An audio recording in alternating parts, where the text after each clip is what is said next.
Welcome back. So, today we are going to take a look at another Bedford trip. This is another of my thrift store prices at the antique mall shoppings. Everything you are going to see is under $10. About half of the pieces are only $5. So, when we come back, we will get started.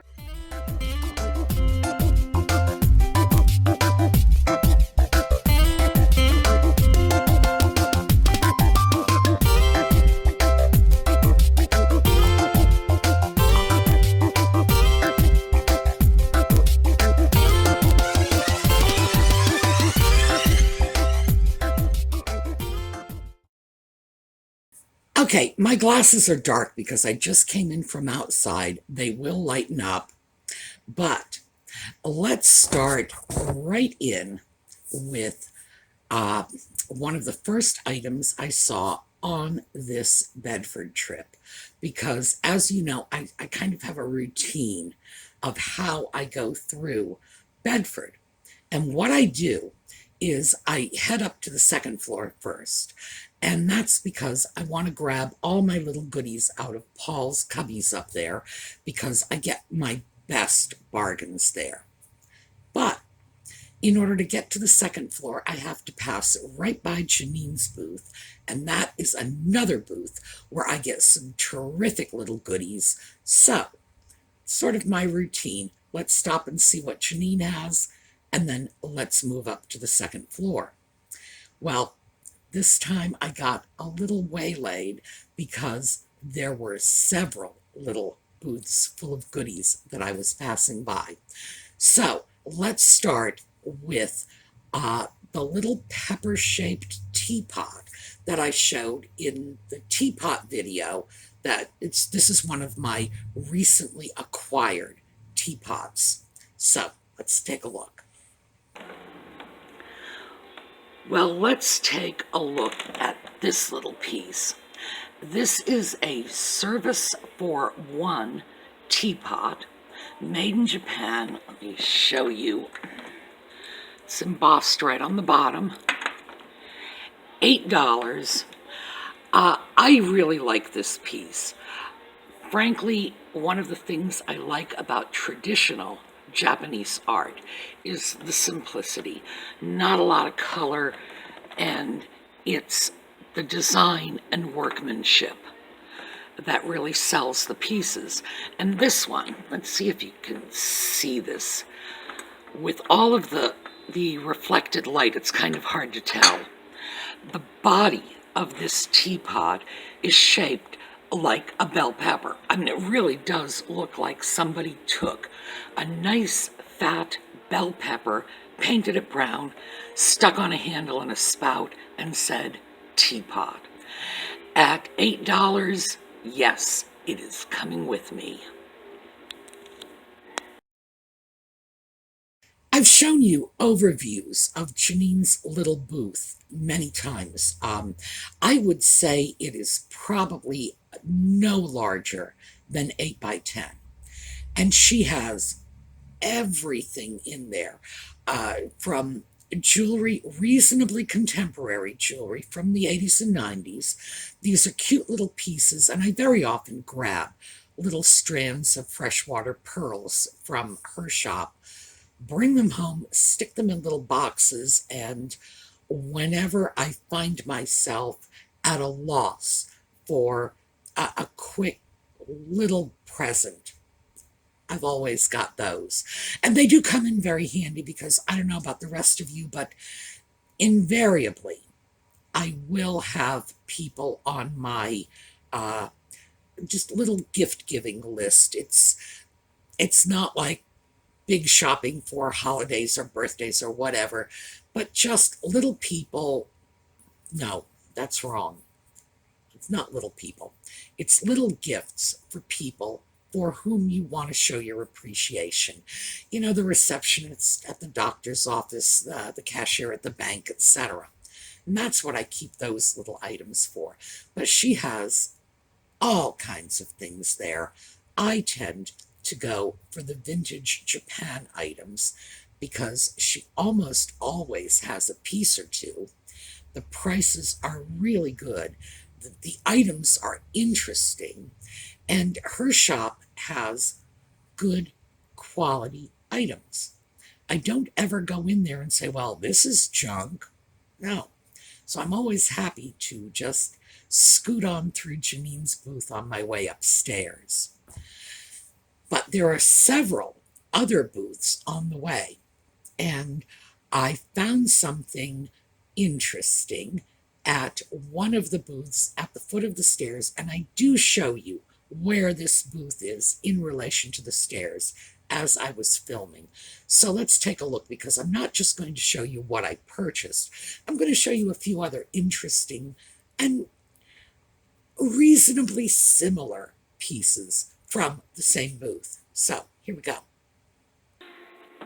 This booth, let me give you a little overview, is just at the foot of the stairs to the second floor. The stairs to the second floor are right behind this mirror here. And I find this booth to be sort of a mixed bag price-wise. They've got interesting things. Some are very attractively priced. Some are full retail. For example, we have a salt, pepper, and little mustard pot set here. It's marked Germany, $30. This piece, again, $30. This is Noritake. This is the azalea pattern. Very nice. Again, full retail.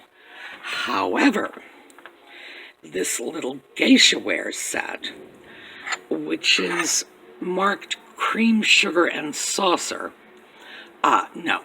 We have a sugar bowl, and we have a demitasse cup and saucer. The whole set is $5. Now, I will not be listing this as a three-piece set. It's not. One piece, one piece. But for $5, ooh, irresistible.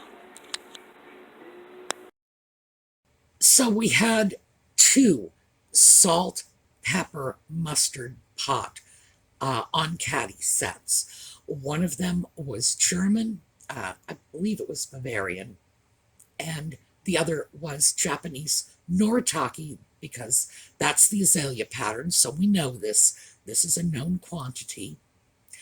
Both of those were being listed for $30, which is, it's not the high-end retail price. I see these things selling for more than that, but it is a full retail price. And then in between them, there was the geisha ware.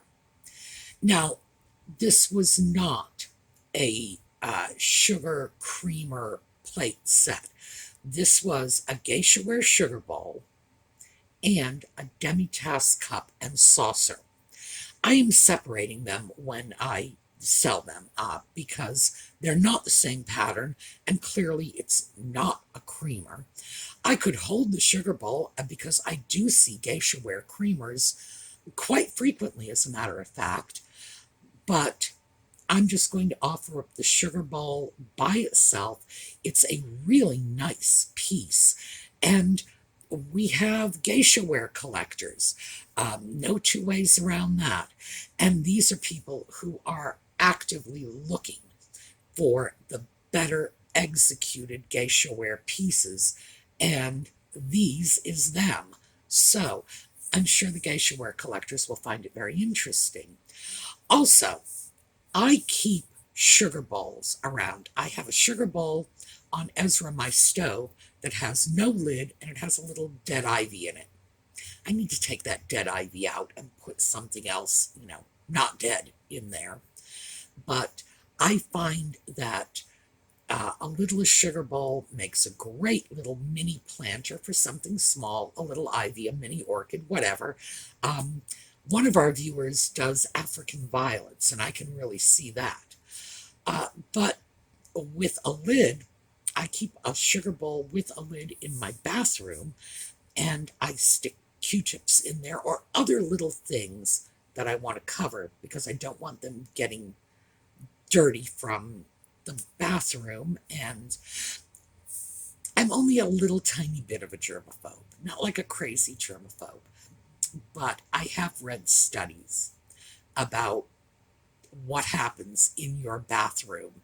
And believe me, the people who have conducted those studies keep their toothbrushes in the kitchen. So, just saying. There are things that I don't want exposed to bathroom contamination, like the Q-tips. They go into a sugar bowl. The lid goes on the sugar bowl. It's a beautiful old piece, so it's a nice way to store things. So I do like orphan sugar and creamers. And because I'm able to sell them, I have a feeling I'm not the only one who sees the benefits in this. But those geisha ware pieces were really nice. And $5 for what is, in fact, two separate sets of pieces, the sugar bowl and lid, and the little demi-tasse cup and saucer, that is a really good price. So I was glad to get that. But I stayed in that area because there are several little separate booths at the foot of the stairs going to the second floor. And I usually give them a quick glance, but I went through them in more detail on this shopping trip, and I did find some pretty interesting goodies. So, next up, this is something I have gotten a lot of questions about in video comments, so I'm glad to have the opportunity to show this to you. It's a Topsy-turvy doll. So let's take a look. I've gotten a lot of comments in the videos about dolls like this. These are called Topsy-turvy dolls. So if you're looking for them, that's what you throw in the search engine. Topsy-turvy. And it's $2 in one. And here we have an African-American doll, and when we flip her upside down, we have this little blonde-haired, blue-eyed baby. And this one, I'm going to say we are looking at a doll that is probably about 30 to 40 years old.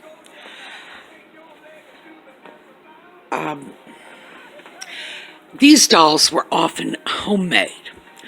You would get a doll pattern in a fabric store. In other words, the fabric would be all cut out and the little features would be printed on the face portion, and Grandma would just put it together, follow the instructions, which, by the way, were also printed right on the fabric, stuff it out, and there was the baby doll.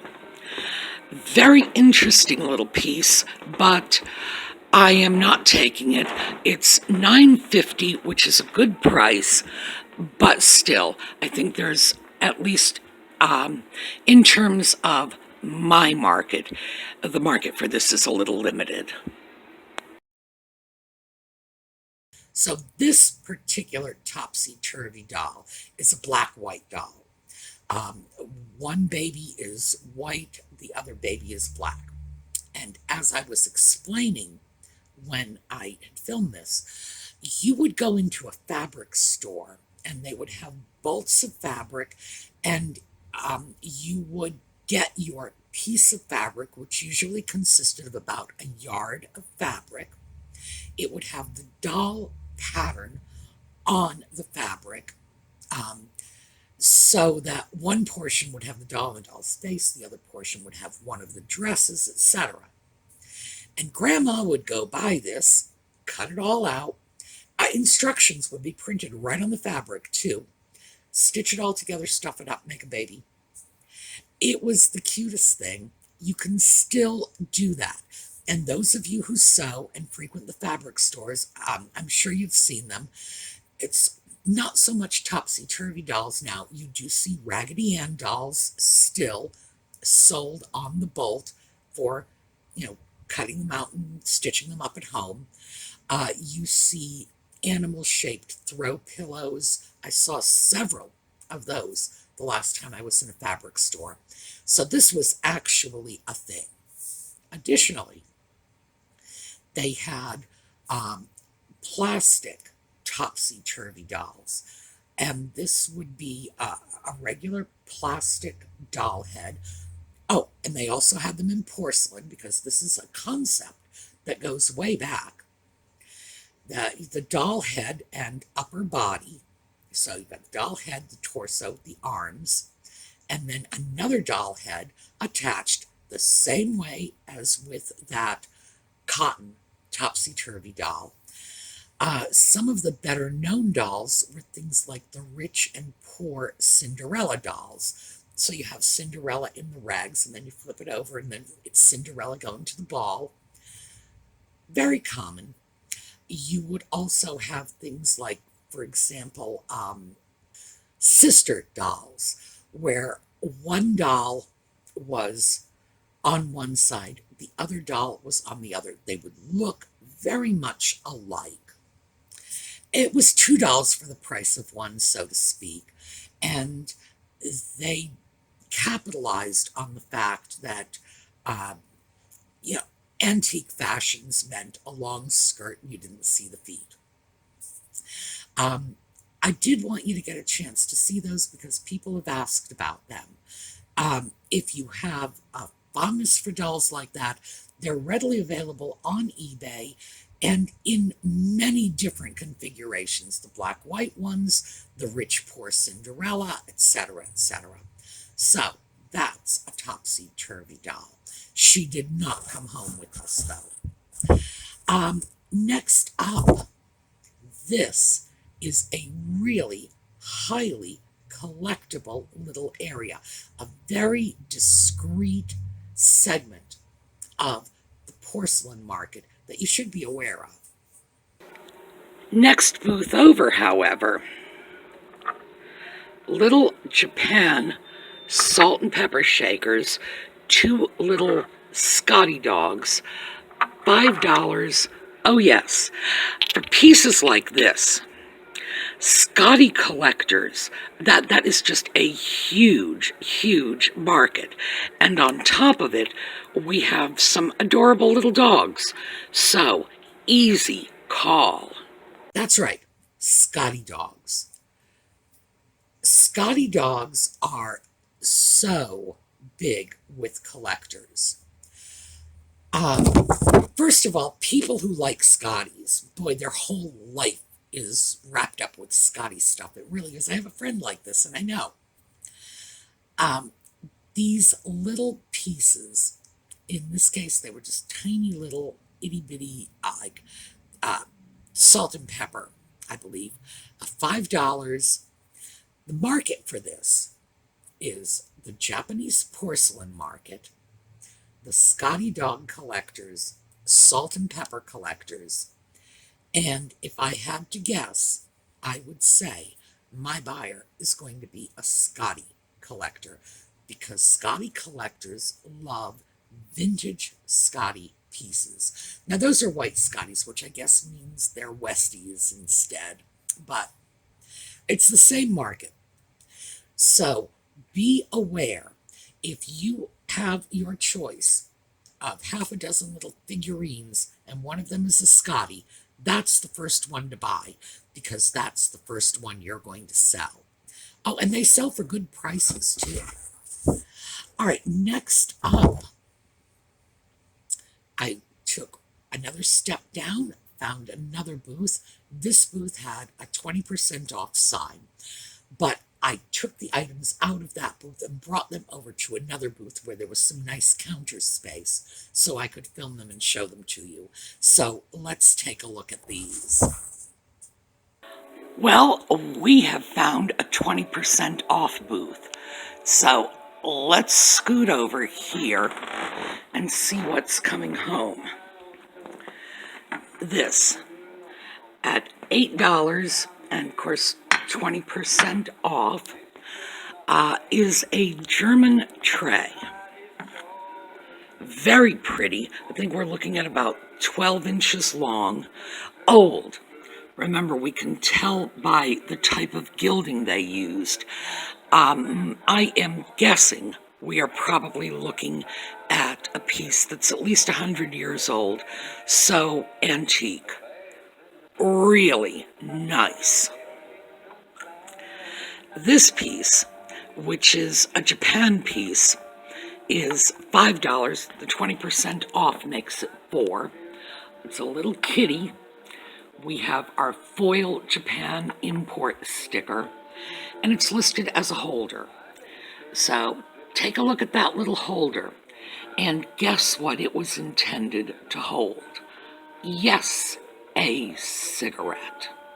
So a piece like this not only stands on its own merit, but it's certainly going to have an appeal for the collectors of tobacco memorabilia. So for $4, oh, I can absolutely take a chance. And if I want, pre-drilled for a tidbit topper. Well, that German tray is great. It really is. And it had the sort of dull, flat gilding that tells me it's over 100 years old. It's painted on. So it's I call it gilding, but I'm using the term loosely. It's gold paint. And that dates a lot of porcelain. You look at it and you know that is not modern, because 100 years ago they began making some significant improvements in their ability to create gilding. So when you see pieces like this and you see that flat, dull gold, the first thing that should be clicking off in your head is, aha, antique. Yeah.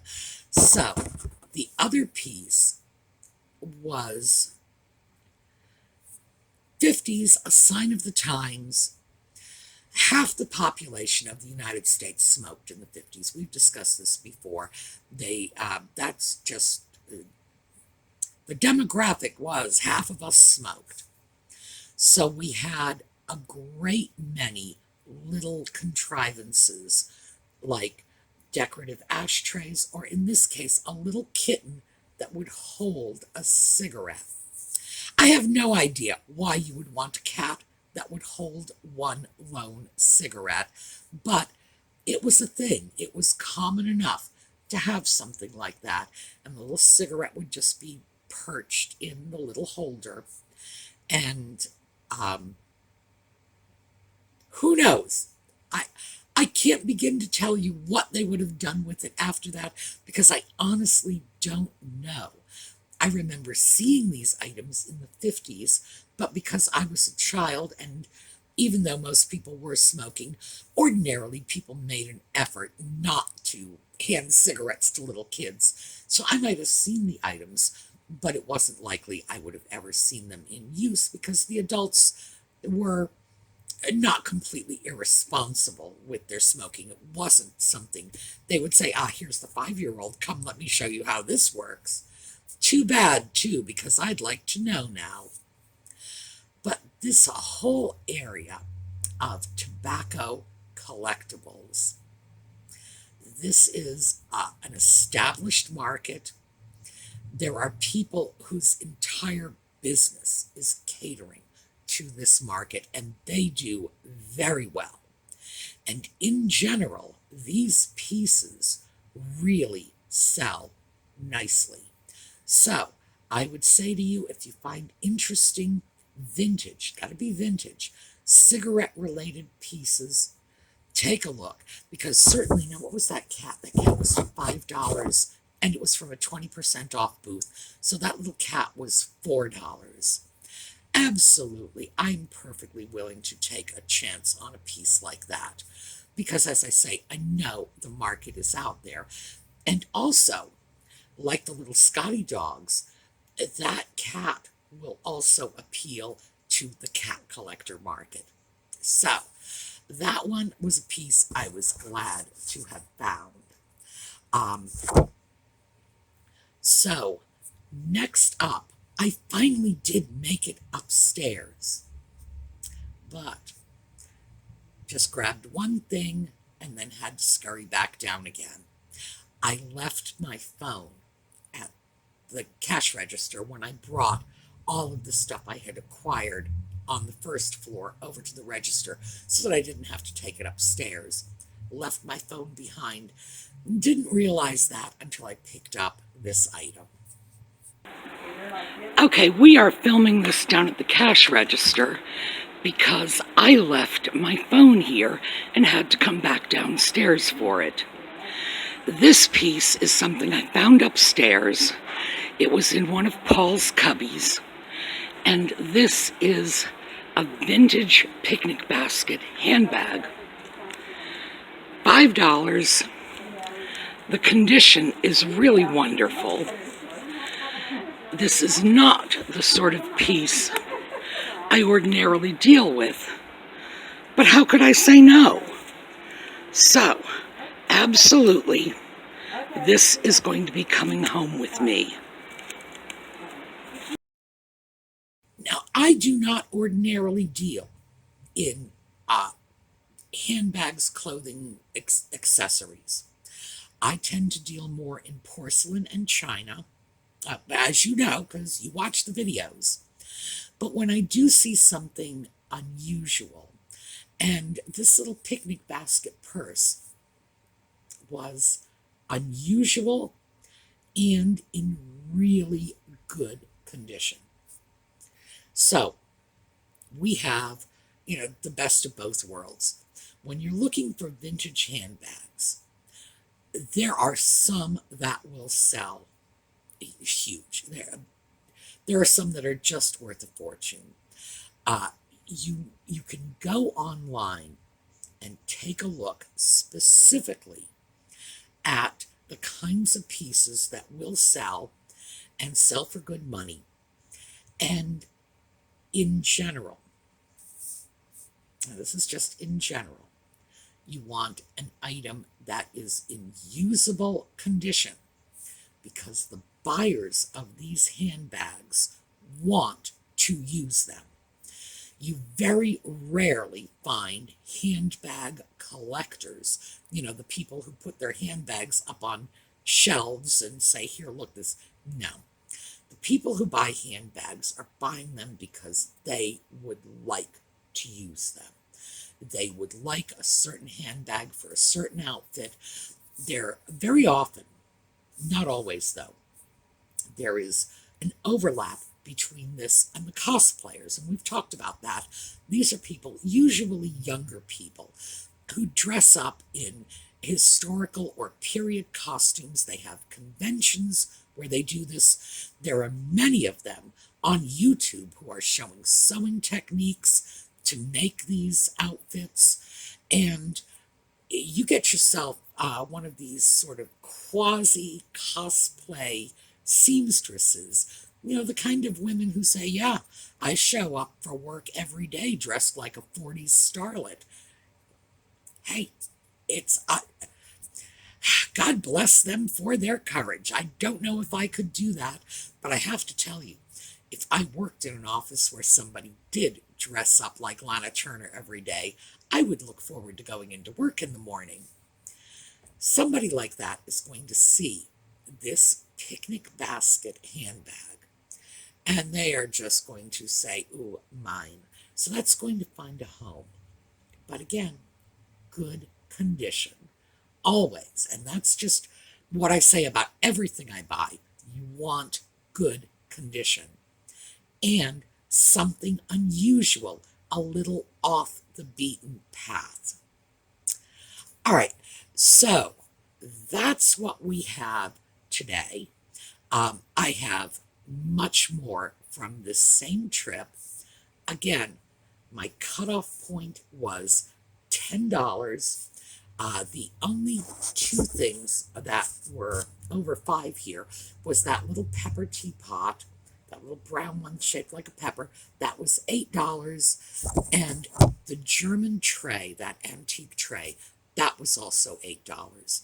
Everything else was $5 or less. So what we're doing with this whole series of videos is showing that, yeah, you might not have a thrift store in your area. Yes, the thrift stores in your area might not have a good selection. They might not have good prices, but there's almost always an antique mall.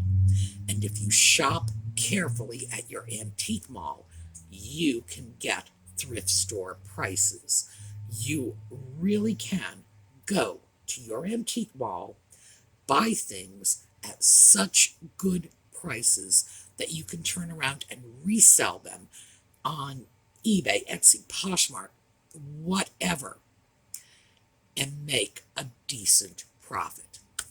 All right, so I am going to include our little segment explaining the cutback in my video schedule, and I do apologize for this. I know a lot of you have said, we don't want to lose the videos, and I don't either, but I can't keep up this pace. And as I mentioned in the little segment, it was supposed to be temporary. I thought COVID would be here and 3 months later it would be gone and we would all be back to normal. Yeah, right. Okay. No. So I'm going to have to cut back, and I'm looking for your input on that. And when we are through with that, let's take a look at JLS's beautiful horizon pictures. And I will see you all tomorrow, where we will carry on with this thrift store pricing from the antique mall. We'll see you then. I've recorded this little segment to give you an idea of what my new video schedule is going to be, starting in the next few weeks to maybe month and a half. As most of you know, I originally began by putting out 3 videos a week. They were on the weekends. I think it was Friday, Saturday, and Sunday. And then we were hit with a pandemic. So I increased the video output in order to preserve the cohesion of our online video community. I know a lot of you were very isolated, anxious. We had all kinds of shortages. People were getting sick. I know some of you lost loved ones, and for that I am truly sorry. And frankly, none of us expected this health crisis would be lasting. Here we are, we're 10, 11 months into it. But now that we have vaccines out, all of my medical service personnel have been vaccinated, and we expect the vaccines to be available to the general public within a few weeks. I know some of you are still on lockdown, but we are seeing a light at the end of the tunnel. And I also have to tell you that, boy, I am at the very end of my ability to continue producing videos 6 days a week. So, given the fact that we are seeing the end is in sight, I'm going to gradually start cutting back my video output and getting back to that original format of 3 videos a week. So, I want to throw this out to you. I like doing videos to go out on Saturdays and Sundays, but I am going to do 3. So, why don't you decide what the 3rd day is going to be? Let me know. You know I read your comments. All right, so I'm going to show this little clip at the end of my videos for maybe the next couple of weeks, just so the transition is understandable for everyone. No surprises. And you can decide when you want to hear from me. All right. Have a great day, and I'll see you next time.